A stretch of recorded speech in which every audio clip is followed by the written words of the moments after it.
What's good, you guys? Welcome back to my YouTube channel. If you're new here, please welcome. So ndauya nenyaya iri kuramba ichitenderera, nyaya iri kuramba ichipisa streets.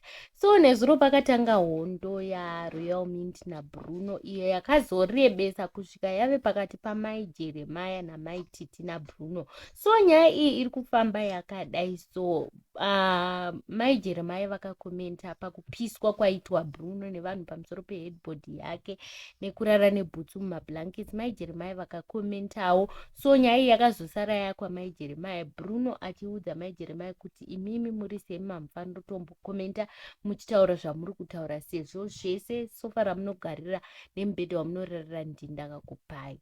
Saka a lot of people then commented. Mai Titi vakauyawo vakapindira.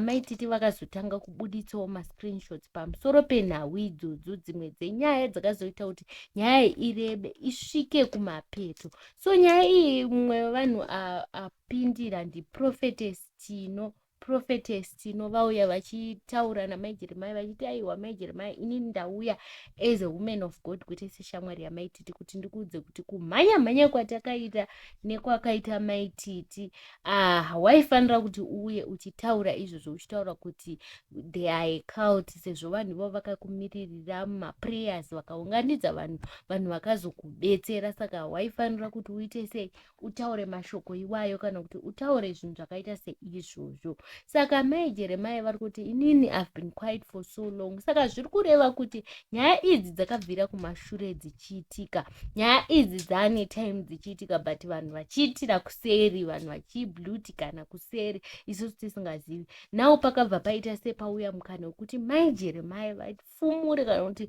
vataurawo zviri pamwoyo pavo zvavanonzwa, isezvo ivo vari kuti vainzwa kunge vari kusungirirwa nekuti vakapiwa zvinhu.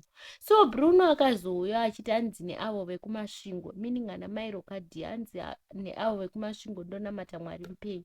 Tibvirei madha, muna Mwari wamunonamata imi. Dai mainamata Mwari mupenyu musina imba inenge chicardbox, iyo itai mushe sister.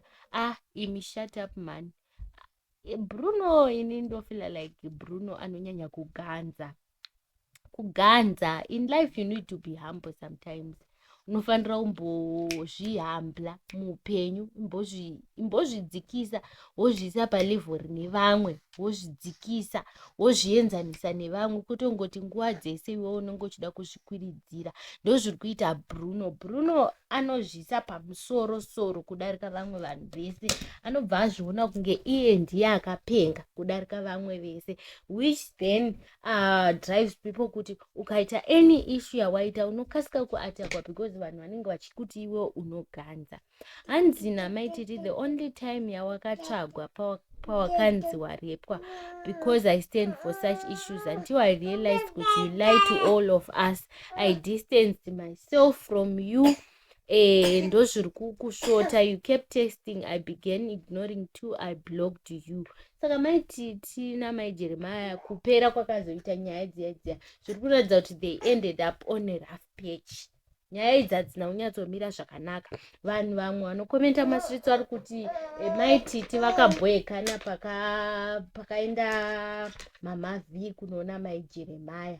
Pavakaenda kunoona Mai Jeremiah ndipo pasina kupera zvinhu mushe. Mai Titi vanozoshauda guys, hanzi ungati at least hana edzi munhu ane hepsi kumeso, hautaure panotaura vane mbiri, unonyoporesa uri pamurume, uri chiko iwe, ungati we wanted fame.